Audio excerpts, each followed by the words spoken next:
Praise the Lord. കൊലോസ്യർക്ക് എഴുതിയ ലേഖനം 3:15 ക്രിസ്തുവിന്റെ സമാധാനം നിങ്ങളുടെ ഹൃദയങ്ങളിൽ വാഴട്ടെ, അതിനല്ലോ നിങ്ങൾ ഏക ശരീരമായി വിളിക്കപ്പെട്ടുമിരിക്കുന്നത്. നന്ദിയുള്ളവരായിരിക്കും. എന്നെ സ്പർശിച്ച ഒരു വാക്യം ഇതാണ്: സമാധാനം, ക്രിസ്തുവിന്റെ സമാധാനം നിങ്ങളുടെ ഹൃദയങ്ങളിൽ വാഴട്ടെ. വാഴുക എന്നുള്ള വാക്കിന്റെ അർത്ഥം നമ്മൾ ഡിക്ഷണറി എടുത്ത് കാണുമ്പോൾ അത് കാണുന്നത് ഭരിക്കുക അല്ലെങ്കിൽ റൂൾ ചെയ്യുക എന്നുള്ളതാണ്. ഇംഗ്ലീഷിൽ ഈ വാക്യം ഇങ്ങനെയാണ് പറഞ്ഞിരിക്കുന്നത്: and let the peace of Christ rule in your hearts. ഭരിക്കുക എന്ന് പറഞ്ഞു കഴിഞ്ഞാൽ ഒരു അമ്പയർ എങ്ങനെയാണ് പ്രവർത്തിക്കുന്നത്? ഒരു ക്രിക്കറ്റ് ഗ്രൗണ്ടിൽ ഒരു അമ്പയറിന്റെ റോൾ എന്താണ്? അദ്ദേഹമാണ് ആ ഗ്രൗണ്ടിലെ കാര്യങ്ങൾ നിയന്ത്രിക്കുന്നത്. അവിടെ ശരി തെറ്റുകൾ തീരുമാനിക്കുക, അല്ലെങ്കിൽ റിസൾട്ടിനെ നിയന്ത്രിക്കുക, പല അധികാരങ്ങൾ ആ അമ്പയറിന്റെ കീഴിലുണ്ട്. ഈ ഒരു പ്രോസസ്സിനെയാണ് വാഴുക അല്ലെങ്കിൽ റൂൾ ചെയ്യുക എന്നുള്ള വാക്കുകൊണ്ട് അർത്ഥമാക്കുന്നത്.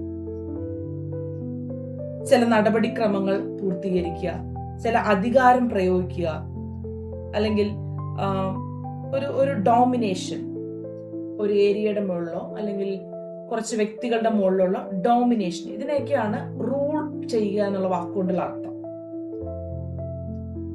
നമ്മുടെ ഹൃദയത്തെ യഥാർത്ഥമായിട്ട് റൂൾ ചെയ്യുന്നത് ആരാണ്? നമ്മുടെ വ്യക്തിത്വമാണോ അതിനെ റൂൾ ചെയ്യുന്നത്?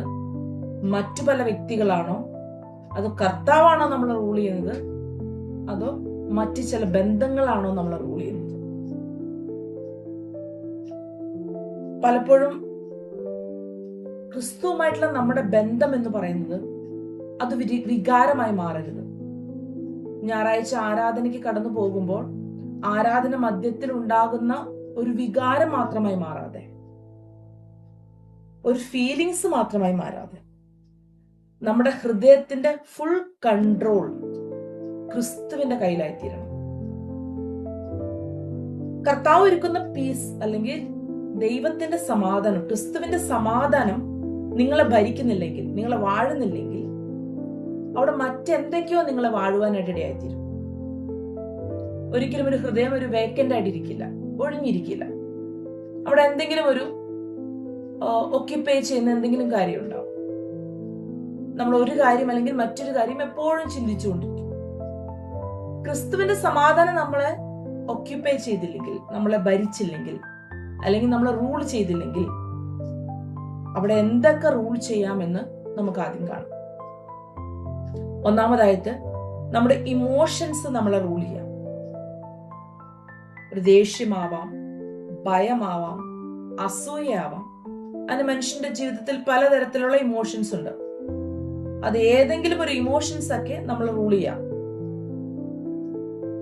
ദേഷ്യം വന്നു കഴിഞ്ഞാൽ നമ്മൾ ഉടനെ പ്രവർത്തിക്കുന്നത് ഹാർഷ് ആയിട്ടുള്ള വേർഡ്സ് ആയിരിക്കും നമ്മൾ ഉപയോഗിക്കുന്നത്. ഒരു പേടി നമ്മളെ റൂൾ ചെയ്ത് കഴിഞ്ഞാൽ തെറ്റായിട്ടുള്ള ഡിസിഷൻസ് ആയിരിക്കും നമ്മൾ എടുക്കുന്നത്. അസൂയാണ് നമ്മുടെ ജീവിതത്തിൽ കടന്നു വരുന്നെങ്കിൽ നമ്മുടെ ബന്ധങ്ങളെ തന്നെ അത് നശിപ്പിക്കാനിടയായിത്തീരും. മനുഷ്യന്റെ ജീവിതത്തിലെ ഏത് ഇമോഷൻസ് എടുത്താലും അതൊരു പരിധി വരെ നമ്മുടെ സമാധാനം നഷ്ടപ്പെടുത്തുന്നതാണ്. രണ്ടാമതായിട്ട് നമുക്ക് കാണാൻ സാധിക്കുന്നത് സർക്കംസ്റ്റൻസസ് അല്ലെങ്കിൽ നമ്മുടെ സാഹചര്യങ്ങൾ നമ്മളെ കൺട്രോൾ ചെയ്യാം അല്ലെങ്കിൽ നമ്മളെ ഭരിക്കാം. നമ്മുടെ ചുറ്റുമുള്ള കാര്യങ്ങൾ വളരെ ഹാപ്പി ആയിട്ട് നടക്കുവാണെങ്കിൽ നമ്മളും സന്തോഷമായിരിക്കും, അല്ലെ? അതുപോലെ നമ്മുടെ ചുറ്റുമുള്ള കാര്യങ്ങൾ കുറച്ച് പ്രോബ്ലമാറ്റിക് ആണെങ്കിൽ നമ്മൾ പെട്ടെന്ന് പാനിക് ആയിത്തീരും. അതുകൊണ്ട് തന്നെ നമ്മുടെ സാഹചര്യങ്ങൾ നമ്മളെ നിയന്ത്രിക്കാനിടയായിത്തീരും. മൂന്നാമതായിട്ട് മറ്റുള്ള വ്യക്തികൾ നമ്മളെ നിയന്ത്രിക്കാൻ. നമ്മൾ സ്ഥിരമായിട്ട് ഒരു യൂട്യൂബ് ചാനൽ തന്നെ കണ്ടുകൊണ്ടിരിക്കുകയാണെങ്കിൽ അവരുടെ ഒപ്പീനിയൻസ് നമ്മളെ കൺട്രോൾ ചെയ്യും. അല്ലെങ്കിൽ നമ്മൾ സ്ഥിരമായിട്ട് ഒരേ വ്യക്തിയുമായിട്ട് ഇടപഴകിക്കൊണ്ടിരിക്കുമ്പോൾ അവരുടെ ബിഹേവിയർ നമ്മളെ കൺട്രോൾ ചെയ്യാനിടയായി. പലപ്പോഴും നമ്മൾ പറയാറുണ്ട്, ഒരു കൂട്ടുകാരൻ, നമ്മുടെ കൂട്ടുകാരൻ ആരാണെന്ന് അറിഞ്ഞാൽ നമ്മളെ മനസ്സിലാക്കാൻ പറ്റും. അതിന്റെ ഒരു പ്രധാന കാരണം മറ്റുള്ളവരിൽ നിന്നുള്ള ഇൻഫ്ലുവൻസസ് നമ്മളെ കൺട്രോൾ ചെയ്യാം. നാലാമതായിട്ട് പാപത്തോടുള്ള ആഗ്രഹം അല്ലെങ്കിൽ സിൻഫുൾ ഡിസയേഴ്സ് നമ്മളെ നിയന്ത്രിക്കാം.